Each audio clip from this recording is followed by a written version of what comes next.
girdilerin yüksek olması, demirin, çimentonun, işçiliğin yükselmesi. Bugün demir 4.000 lira dolayında. Yani demirin en fazla 2.000 olması lazım. Yani bir an evvel hükümetimizin bu fırsatçılara el atması lazım. Yani dolar bahanesiyle dolarla alakası olmayan her şey yükseldi.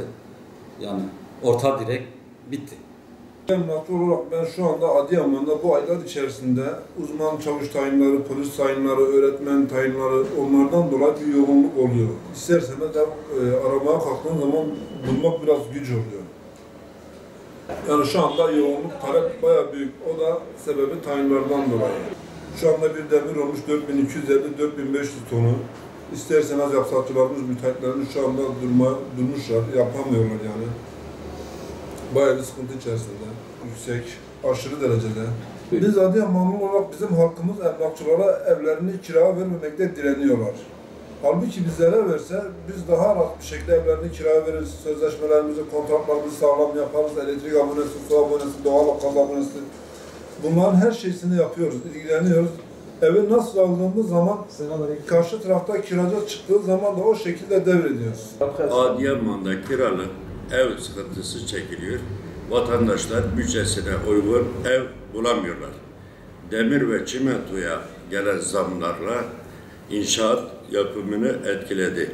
Maliyetler artınca kiralar da yükseliyor haliyle. Bundan dolayı bize başvuran vatandaşlar ev bulamadıklarını söylüyorlar. Adıyaman'da emlak kültürü olduğundan evini satmak veya kiraya vermek isteyen emlakçı yerine kendisi pazarlık yapıyor. Bu da ev bulamadıkları yani bulunamadığı için sıkıntı yapıyorlar.